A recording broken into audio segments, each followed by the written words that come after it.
हामीहरू अब कर्णाली छ टिकापुरतर्फ हामीहरू कर्णाली खाएर हाम्रो कुकुरहरू बजार छ अनि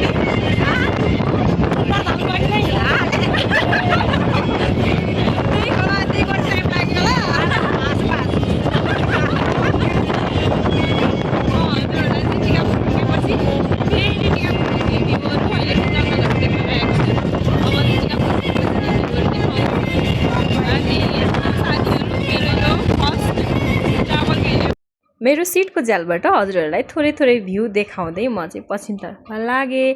अब मलाई चाहिँ थाहा छैन उहाँहरूले कुन बाटो लैजानुहुन्छ भनेर, त्यही पनि जहाँ जहाँबाट लानुहुन्छ म सोध्दै हजुरलाई भिडियो मार्फत देखाउने छु। यो चाहिँ कर्णाली कटिसकेपछि हामीले चाहिँ कर्णालीमा खाना खायौँ, हामीसँग टाइम भएन फोटोसोटो खिच्नाले, त्यही भएर मैले सेयर गर्न पाएन कि हाम्रो। अनि यहाँ चाहिँ गोल पार्क रहेछ अनि यो चाहिँ अत्तरिया भन्ने ठाउँ हो रे भन्ने सुने।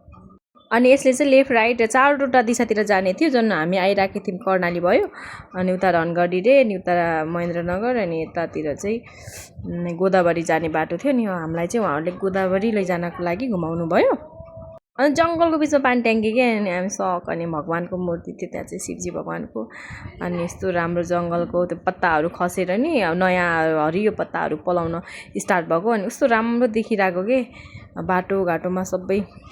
गोदावरी पुग्दा पुग्दै चाहिँ यहाँ चाहिँ रेस्टुरेन्टहरू होटेलहरू अनि पछि क्याफेहरू हुन्छ नि, त्यहाँ लोकल अर्कै टाइपको होटेलहरू थियो कि क्याफेहरू रेस्टुरेन्टहरू पनि थियो अनि नास्ताहरू खाजा घरहरू सबै के राम्रो थियो।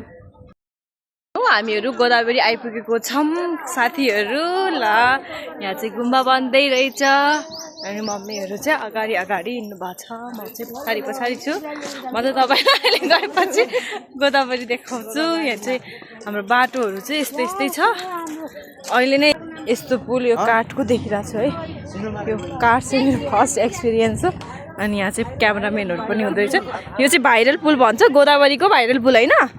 अनि गोदावरीको अनि बगैँचा कहाँ हो त नि, के भाइरल पुल मात्रै हेर्ने हो त्यही उहाँको बगैँचा गाइस। गोदावरीको त्यो पुल होइन भाइरल पुल हेरेर पनि भ्याएर पनि ओह्रालो बाटोमा ओह्रालो लागिरहेछौँ। अब हनुमान मन्दिर छ नि भन्नुभएको थियो होइन हनुमान मन्दिर उहाँ अब भन्दै हुनुहुन्छ, त्यही पनि हामी हिँडिराखेछौँ। ठिकै छ, केही भएन, बडी एक्सर्साइज हुन्छ, भोलिको लागि कसरत भइरहेको रिहर्सल जस्तै हो। भोलि चिनेको 2-3 घन्टा माथि हिँडेर जानु छ। ल हेर्नु यहाँ चाहिँ हाम्रो आफ्नो ग्रुपहरू छ अनि यहाँ पनि पहाड छ। मेरो फुपूले यति पहाड देखेर डराउनु भयो, अहिले त्यो ठाडै पहाड देखेपछि हेलो भनेर जय बजरङ्गबली, बजरङ्गबलीको दर्शन गर्नु होला, जय बजरङ्गबली भनेर कमेन्ट गरिदिनु होला।